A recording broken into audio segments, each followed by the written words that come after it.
नमस्कार मु श्री रघुनाथ दास teacher educator diet Baleshwar रेमणा पूर्व दुईटी क्लास आम मूल्यांकन मान निर्धारण परिमापन परीक्षण एवं परवर्ती क्लास रे मूल्यांकन प्रकार भेद यथा व्यवस्थान मूल्यांकन गठनमूलक मूल्यांकन निधनात्मक मूल्यांकन और समाप्ति सूचक मूल्यांकन बाबद सविशेष आलोचना करिछु। आज आम आलोचना करवा निरंतर और सामग्रिक मूल्यांकन। निरंतर और सामग्रिक मूल्यांकन कौन सी बाबद आम आलोचना करवा। ये शब्द दुईटू आप बुझीपे निरंतर निरवच्छिन्न धारावाहिक भाव जो मूल्यांकन करा जाए से मूल्यांकन को निरंतर मूल्यांकन कहवा एवं सामग्रिक कहले संव्यापक सबु दिगरु शिशु को मूल्यांकन करने को सबु दिगरु बोले बौद्धिक एवं अणबौद्धिक दिगरु शिशु को मूल्यांकन करने को सामग्रिक मूल्यांकन कह जाए। आम प्रथम आलोचना करवा निरंतर मूल्यांकन। निरंतर मूल्यांकन आम माने वर्तमान जो मूल्यांकन सहित अतप्रत्याहार जड़ित से मूल्यांकन कौन से प्रकार रे एक निरंतर मूल्यांकन नुह। कारण आमे वर्ष जाक पाठ पढ़ी था आमको आइदर 6 मास शेष केते वर्ष शेष परीक्षण टे करा जाए एवं से परीक्षण जो स्कोर मिले से स्कोर रु आमे शिशुटीर दक्षता बाबद बहुत गुड़े कथा आकलन करूँ पिला को सर्टिफिकेट दि जाए परवर्ती श्रेणी को उन्नीत करा जाए। कि मूल्यांकन द्वारा गोटे भूल मूल्यांकन ये मूल्यांकन कौन हुए ना किसी पिला वर्ष जाक घूरी बुलांती वर्ष शेष किसी इम्पोर्टेंट पाठ को मुखस्थ कर रखती एवं सिलेक्शन कर भी पाठ पढ़ी दिखती एवं परीक्षा रे बेला बेले तांकर भाग्य तांकर साथ देले से वर्ष में आसी पारे से परीक्षा भल भी कर दिखती। किंतु वर्ष शेष जिते पिलाटी भल करुच्ची खराब करुच्ची ताकू नहीं आम किसी कर अर्थात भल करुवा पिलाटी को रो जो दक्षताटी को आम अन्य पिलार काम लगे पारुना पिलाटी जिते खराब करुच्ची पिलाटी जिते कौन सी पाठ को हासिल कर पारुना सी बाबद आउ किसी उपयोग माने कौन पिलार डेभलपमेंट पिलार शिक्षण आम किसी करूना। कि निरंतर मूल्यांकन जब करवा अर्थात निरवच्छिन्न मूल्यांकन जब आम शिशुटीर करवा अर्थात जो 4 प्रकार मूल्यांकन कथा आगे कहुई शिशुटी जो दिन प्रथम विद्यालय आसूची आम व्यवस्थान मूल्यांकन करवा से जापर पिलार रुचि पिलार पूर्व पाठर सामर्थ्यता अर्थात पूर्व पाठ को से केते दूर हासिल करिछि एवं से नूतन पाठ से निजको केते दूर तैयारी कर रखिछि ये व्यवस्थान मूल्यांकन में जापर एवं जदि व्यवस्थान मूल्यांकन रे शिशुर किछि लाकुना बा शिशुर किछि अभाव आम परिलक्षित देखिलु ताको आम से अनुसार गाइड करिवु। दूर आसिला गठनमूलक मूल्यांकन ये निरंतर मूल्यांकन आ गोटे पाठ विद्यालय पाठ चली बेले शिक्षण शिक्षादान प्रक्रिया चली बेले गोटे यूनिट शेष हो क्लासरूम भितर हो जदि आम गठनमूलक मूल्यांकन पिला को करुचु तारे से आम जापर जे शिशुटी से जो पाठ तथ्य को केते दूर हासिल करुच्ची करूना जदि करुच्ची भल कथा जदि कर कौन कले से हासिल कर कौ पिलार से पाठ बाबद मास्टरी अच्छी। मु एग्जांपल दूसरी निरंतर मूल्यांकन करने द्वारा लाभ कौन हो मनकर आम समुद्र रे रहुतवा जीव मान बाबद आम आलोचना करने जाऊँ। मो क्लास रे सपोज एसएसटी पढ़ेला बेले मो क्लास रे गोटे पिला सी सामुद्रिक जीव बाबद बहुत गुड़े कथा जानी कहीं मामू घर समुद्र कूल निकटवर्ती अंचल तेणु से पिला को आउ नुआ कर किसी पढ़ेबार आवश्यकता नहीं बरंच सी पिला पाखे जो दक्षता अच्छी से दक्षता को लेकिन आम अन्य काम लगे पार अन्य मान शिक्षण को निश्चित कर तो ये गठनमूलक मूल्यांकन ये गोटे दिग तेणु गठनमूलक मूल्यांकन आम यदि करुचे ताहले शिशुटी कौन दक्षता हासिल करें से दक्षता हासिल करने कौन स्ट्राटेजीज आम नहीं पारिबा से बाबद में जानी पारिबा। निरंतर मूल्यांकन करने द्वारा शिक्षक निजे जानी पारंती तांकर शिक्षण शिक्षादान पद्धति केते दूर फलप्रद जदि गणित मु पाठ पढ़ाऊँगी चतुर्थ श्रेणी रे वर्ष शेष समस्त पिला खराब करें से मो पाखे भी आ किसी रास्ता ना पिलांकर शिक्षण को गणित शिक्षण को निश्चित करने जदि मु पूर्व परीक्षा करी पूर्व से मूल्यांकन करी जानी पारि हुए तो मोर शिक्षण शिक्षादान पद्धति रे किसी मु परिवर्तन करि पारंती मु किसी टीएलएम शिक्षण को सहयोग कला बेला किसी टीएलएम मु पिला आगे रखी पारंती। तो निरंतर मूल्यांकन आमे यह कहि परिबा गोटे पाठ एककर शिक्षादान पूर्वर शिक्षादान समय रे और शिक्षादान शेष रे मूल्यांकन करने निहाती आवश्यक। ये सब गुड़ी को अर्थात शिक्षादान पूर्वर शिक्षादान समय रे और शिक्षादान शेष रे ये सब प्रकार मूल्यांकन को निरवच्छिन्न मूल्यांकन बोली कहबा। ओके एबे आमे जिबा सामग्रिक मूल्यांकन। पिला माने शिक्षार लक्ष्य मुख्यतः त्रिमुखी अर्थात शिशुर ज्ञानात्मक भावात्मक और क्रियात्मक विकास यदि आम कर शिक्षार उपयुक्त लक्ष्य सार्थक हो पार। प्रकांतर कहवा गले शिक्षार्थी शिक्षण उपलब्धिर मूल्यांकन ज्ञानात्मक भावात्मक और क्रियात्मक ये सब प्रकार दिग को आमको ध्यान देवा पड़े।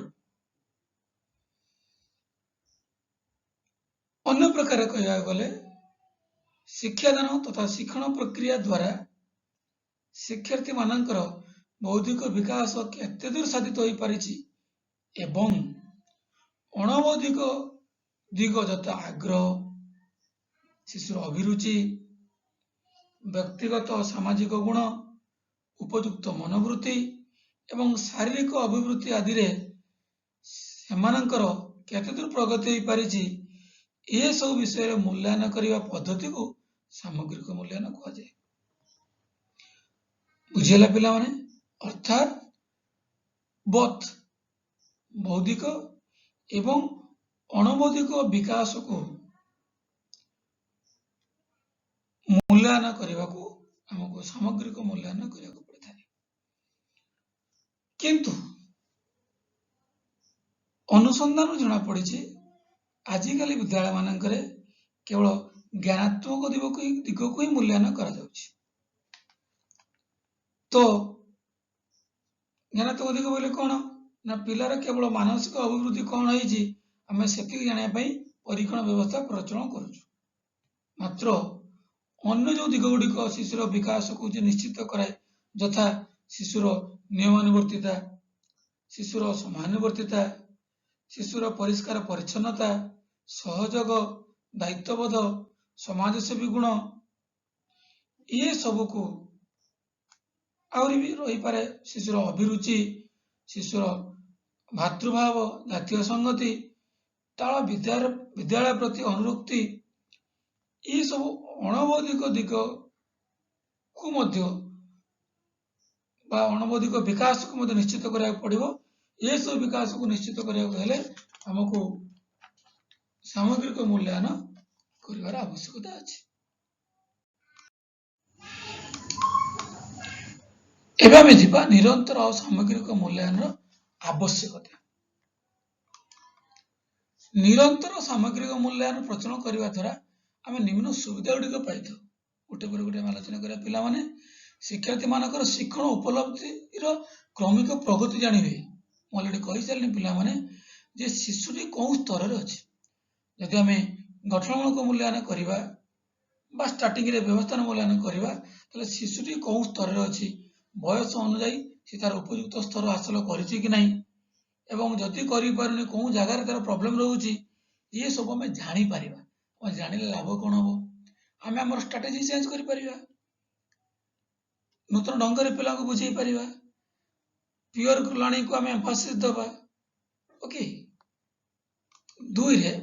शिक्षार्थी दक्षता दुर्बलता जानिबे। दक्षता दुर्बलता जानिले लाभ कौन मिलिबो दक्षता जानिले शिशुर दक्षताटी को अन्य पिलांकर शिक्षण रे आमे विनियोग करि परिबा। आ दुर्बलता जानिले से दुर्बलता को दूर करिया पई कौन कौन पदक्षेप आमे नै परिबा से कथा शिक्षक हिसाब रे आमे चिंता करिबा। पाठ्यक्रम आवश्यक परिवर्तन करि परिबा। इनिशियल स्टेज रे जते गोटे नूतन पाठ्यक्रम प्रचलन हुए सेटा किछि ट्रायल बेस रे किछि पिला को प्रचलन करा जाय एवं ये प्रचलन करिबा एवं ताकू मूल्यांकन करिवार आवश्यक पड़ि जाय। यदि बयस अनुसार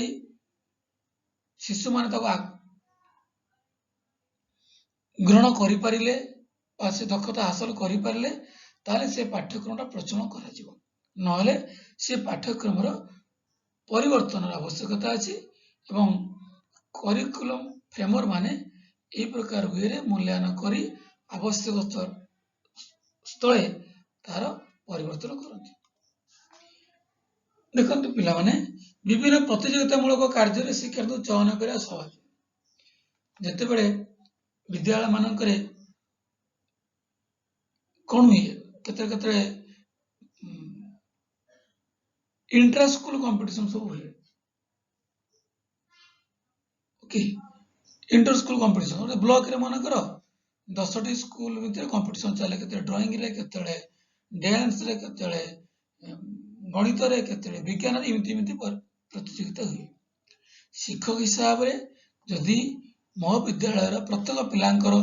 दक्षताटी को मु मापिथिबी उभय बौद्धिक अणबौद्धिक दक्षता बाबद रे मु अवगत थिबी ताले को पिला को को प्रतियोगिता रे भाग नबा को सुजोग दिया जिवो ता शिक्षक हिसाब रे मु सहज रे जानि परिबे। शिक्षक मान को शिक्षादान पद्धति उन्नति आनिया पे सुजोग दिए सब बड़ कथा। तो शिक्षक प्रत्येक मोमेंट कह जाए शिक्षक is a researcher the teacher is a researcher ता क्लासरूम को लेकिन शिक्षक क्लासरूम ता लैबोरेटरी ता भीतर से प्रत्येक दिन रिसर्च करिथाय अर्थात कौन पाई आज कनसेप्ट मो डिस्कशन करूथि पिलाने बुझी पाले नाही एकदम जानिबी कि परी जदि मु यूनिट शेष रे बा क्लास शेष रे गोटे मूल्यांकन करूची निरवच्छिन्न मूल्यांकन करूची बा निरंतर मूल्यांकन करूची ताले मु जानि परिबी जे पिला माने केते दूर शिक्षण दक्षता गुडी हासिल करछन। जदि करि न पारिले सेठी दुई प्रकार कथा आसते हुए तो शिक्षार्थी मानकर पूर्व ज्ञान थाई न पारे बा शिक्षक भल भाव पिलांक आगे उपस्थापन करि थाई न पारंती। तेणु जेते देखिली केही भी पिला शिक्षण दक्षता हासिल करि पार नांती सेतेले शिक्षक हिसाब रे मते निजको निजे समीक्षा करिया आवश्यकता अछि जे मु जो पद्धति जो पदक्षेप नेली मु जो टीएलएम ग्रहण कली मु जो इंटरैक्ट कली पिलांक सहित जो डिस्कशन कली जो एग्जांपल देली ये सब गुडी को पिलांकर मन लागी हेची तो जदि न हेची पुणी मो स्ट्रेटेजीज अर्थात मोर शिक्षण शिक्षादान पद्धति रे परिवर्तन आनिबी। ए सब दृष्टि निरंतर समग्र मूल्यांकन आवश्यकता अछि। विद्यालय रे निरंतर सामग्रिक मूल्यांकन व्यवस्था सब कौन अच्छी आम सामग्रिक विकास कहले बौद्धिक विकास युक्त अणबौद्धिक विकास को बुझु तेणु सामग्रिक विकास को निश्चित करने आमको बौद्धिक विकास को निश्चित करा पड़ो और अणबौद्धिक विकास को निश्चित करने पड़ो बौद्धिक विकास को निश्चित करने आमको परीक्षण आवश्यकता अच्छी अणबौद्धिक विकास को निश्चित करने आमको अणपरीक्षण आवश्यकता अच्छी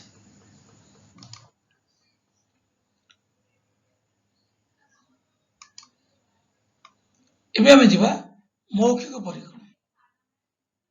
ओके एटा होची बौद्धिक विकास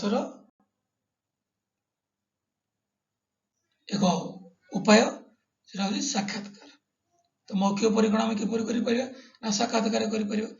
इनिशियल स्टेट रे पिला मानको साधारणतः ए प्रकार परीक्षण द्वारा मूल्यांकन करा जाय थाए तो या करिया द्वारा लाभ कोन हुए ना शिशुर भय दूर हुए शिशु तार निजर भाव को प्रकाश करने दक्षता तार वृद्धि पाए तार अंडरस्टैंडिंग बढ़े बोध बढ़े मानसिक विकास हुए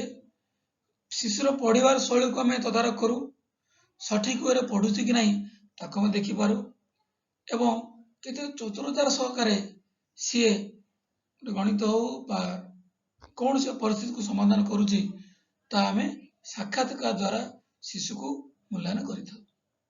ये होची बौद्धिक विकास को मूल्यांकन करिया पे मौखिक परीक्षण गोटे उपाय द्वितीय लिखित परीक्षण बाबद आपण मैंने समस्त अवगत अच्छा से दुई प्रकार प्रश्न आसी थाए अर्थात यथा क्षुद्र उत्तरमूलक प्रश्न एवं दीर्घ उत्तरमूलक प्रश्न आसी थाए एवं लिखित परीक्षण द्वारा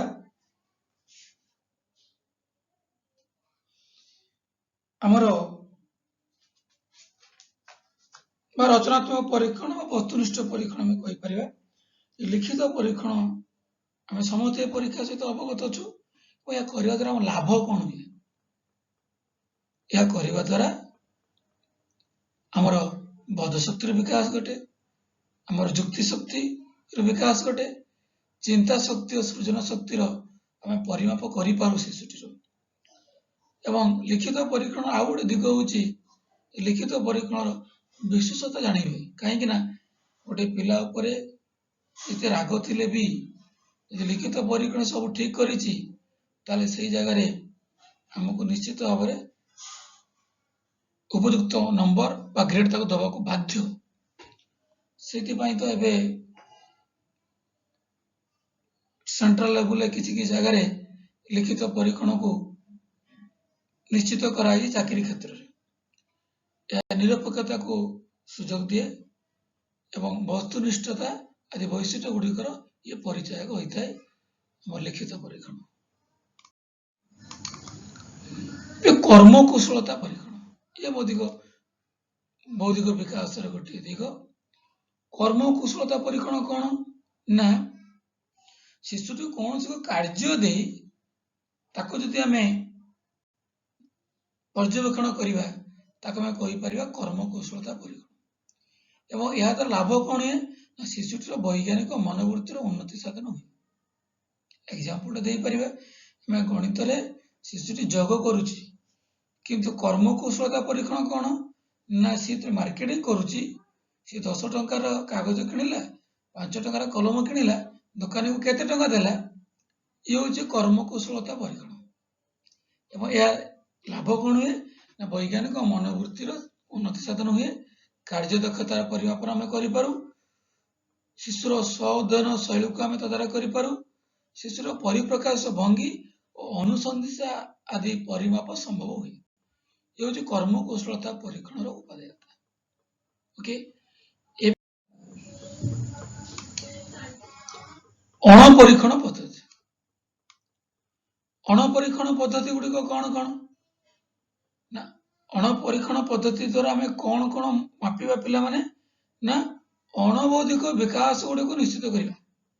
अणबौद्धिक विकास कौन आगु कहुई समानुवर्तिता नियमानुवर्तिता शिशुर रुचि तार आग्रह तार वस्तुनिष्ठता शिशुर ଜାତୀୟତା ଭାବ, ତାର ଭାତୃତ୍ୱ ଭାବ, ଇଏ ସବୁ ତାର ସାମାଜିକ ଗୁଣ, ତାର ବିଶ୍ୱସ୍ତ ବିଲଭିଂନେସ୍ ଆମେ କହିପାରିବା, ଏ ସବୁ ହଉଛି ଅଣବୌଦ୍ଧିକ ବିକାଶର ଗୋଟେ ଦିଗ ଏବଂ ତାକୁ ମୂଲ୍ୟାୟନ କରିବା ପାଇଁ ଆମକୁ ଅଣପରୀକ୍ଷଣ ପଦ୍ଧତି ଆବଶ୍ୟକ ପଡ଼ିଥାଏ। ଏଗୁଡିକ ଆମେ ପ୍ଲେନ୍ ପେପରରେ କ୍ଲାସରୁମରେ ପରୀକ୍ଷଣ ଦ୍ୱାରା କରିପାରିବା ନାହିଁ। ତ ଆମକୁ କଣ କରିବାକୁ ପଡିବ ନା ପର୍ଯ୍ୟବେକ୍ଷଣ, ସାକ୍ଷାତକାର, ବ୍ୟକ୍ତିଗତ ଘଟଣା ବିବରଣ, ନିର୍ଦ୍ଧାରଣ ମାପକ, ଯାଞ୍ଚ ତାଲିକା, ଆଗ୍ରହ ପରିମାପକ ସୂଚୀ ବା ଉପଯୋଜନା ପରିମାପକ ସୂଚୀ, ଏହି ସବୁ ପ୍ରୟୋଗ କରି ଆମେ ବା ଏହି ସବୁ ଅଣପରୀକ୍ଷଣ ପଦ୍ଧତିର ପ୍ରୟୋଗ କରି ଆମେମାନେ ଶିଶୁର ଅଣବୌଦ୍ଧିକ ବିକାଶ ଗୁଡିକୁ ମୂଲ୍ୟାୟନ କରିପାରିବା ଏବଂ ଆବଶ୍ୟକ ସ୍ଥଳେ ତାର ରିମେଡିଆଲ ଷ୍ଟେପ୍ ଆମେ ପ୍ରୟୋଗ କରିପାରିବା, ଅର୍ଥାତ୍ ବିକାଶକୁ ଆମେ ନିଶ୍ଚିତ କରିବା ପାଇଁ ମୂଲ୍ୟାୟନ ପରବର୍ତ୍ତୀ କାର୍ଯ୍ୟକଳାପକୁ ଆମେ ନେଇପାରିବା। ଅଣବୌଦ୍ଧିକ ବିକାଶର ମୂଲ୍ୟାୟନ ପାଇଁ କେତେକ ପଦକ୍ଷେପ। ଏକ୍ସାମ୍ପଲ ଦଉଛି, ପିଲାମାନେ ବିଦ୍ୟାଳୟରେ ଶାରୀରିକ ବିକାଶର ପର୍ଯ୍ୟବେକ୍ଷଣ ଓ ଅନୁସରଣ। ସୋ ଅଲରାଉଣ୍ଡ ଡେଭଲପମେଣ୍ଟରେ ଫିଜିକାଲ ଡେଭଲପମେଣ୍ଟର କଥା ଆସୁଛି। ଶାରୀରିକ ବିକାଶ ଶିଶୁ ନିଶ୍ଚିତ କରିବା ପାଇଁ ଆମକୁ କଣ କଣ ମୂଲ୍ୟାୟନ କରିବା ପାଇଁ ପଡିବ? ପ୍ରାର୍ଥନା ସଭାରେ ନିୟମିତ ଭାବେ ପିଲାମାନଙ୍କର ସ୍ୱାସ୍ଥ୍ୟ ଅଭ୍ୟାସ ପର୍ଯ୍ୟବେକ୍ଷଣ କରିବା, ସ୍ୱାସ୍ଥ୍ୟ ବିଭାଗର ଡାକ୍ତରମାନଙ୍କ ଦ୍ୱାରା ନିୟମିତ ସ୍ୱାସ୍ଥ୍ୟ ପରୀକ୍ଷା କରିବା, କାହାକୁ? ପିଲାମାନଙ୍କୁ।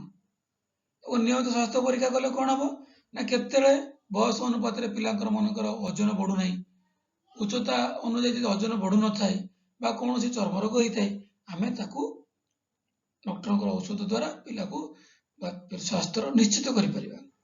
ଶାରୀରିକ ଅକ୍ଷମତା ଓ ଅସୁସ୍ଥତାର ବିବରଣୀ ପିତାମାତା କିମ୍ବା ଅଭିଭାବକଙ୍କ ଠାରୁ ସଂଗ୍ରହ ଓ ଲିଖନ। ବେଳେବେଳେ ଶିଶୁମାନଙ୍କ ପାଖରେ କିଛି କିଛି ଜନ୍ମଗତ ରୋଗ ଥାଏ, ଫିଟ୍ସ ଗୋଟେ ପ୍ରୋବ୍ଲେମ ପିଲାଙ୍କର କାଳେ ଥିବ,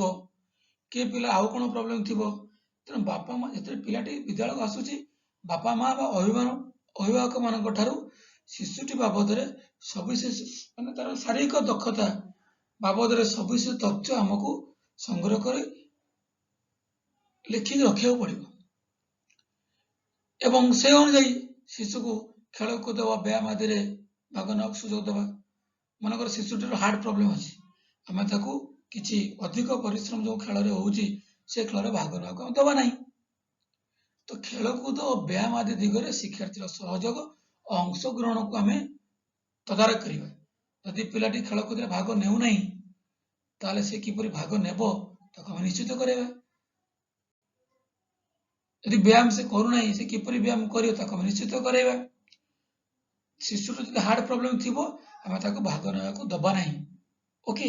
ତ ଇଏ ହଉଛି ଅଣବୌଦ୍ଧିକ ବିକାଶର ମୂଲ୍ୟାୟନ ପାଇଁ କେତେକ ପଦକ୍ଷେପ। ପ୍ରଥମ ଥିଲା ଶାରୀରିକ ବିକାଶକୁ ପର୍ଯ୍ୟବେକ୍ଷଣ କରିବା, ଅନୁସରଣ କରିବା, ଅର୍ଥାତ୍ ଶାରୀରିକ ବିକାଶକୁ ନିଶ୍ଚିତ କରିବା ପାଇଁ ଆମେ ଏହିସବୁ କାମ କରିବା। ଦ୍ୱିତୀୟରେ ଶିକ୍ଷାର୍ଥୀର ବ୍ୟକ୍ତିତ୍ୱ ତଥା ଚାରିତ୍ରିକ ଗୁଣାବଳୀର ମୂଲ୍ୟାୟନ।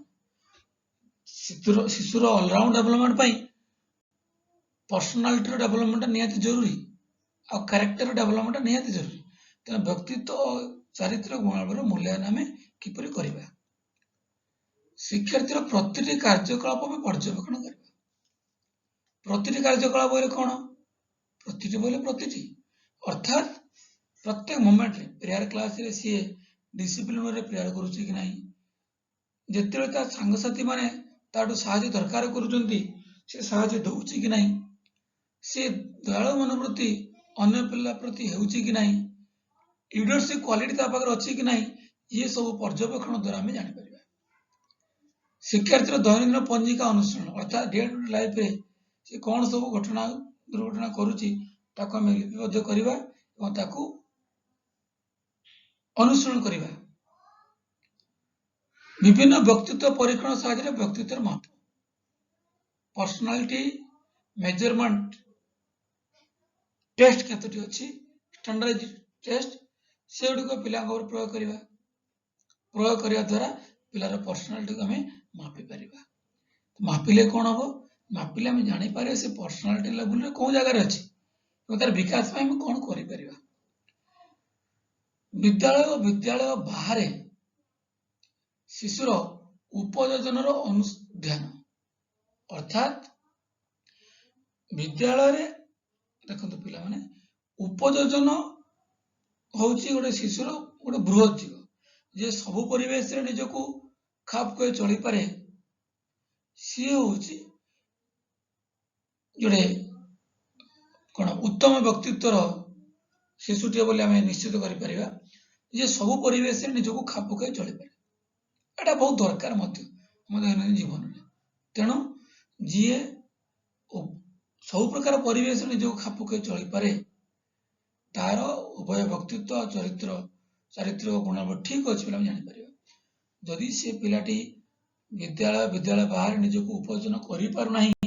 कर से किपर उपयोजित कर से बाबद आम किसी पदक्षेप ने ओके पिला माने स्पेलिंग टी भूल होइछि धन्यवाद आज आम एतिके रहिबा परवर्ती क्लास रे आम मूल्यांकन कौशल प्रकार भेद विद्यालय आम किपरि विभिन्न प्रकार मूल्यांकन बौद्धिक अणबौद्धिक मूल्यांकन किपरि करि परिबा से सब बाबद रे आलोचना करिबा धन्यवाद।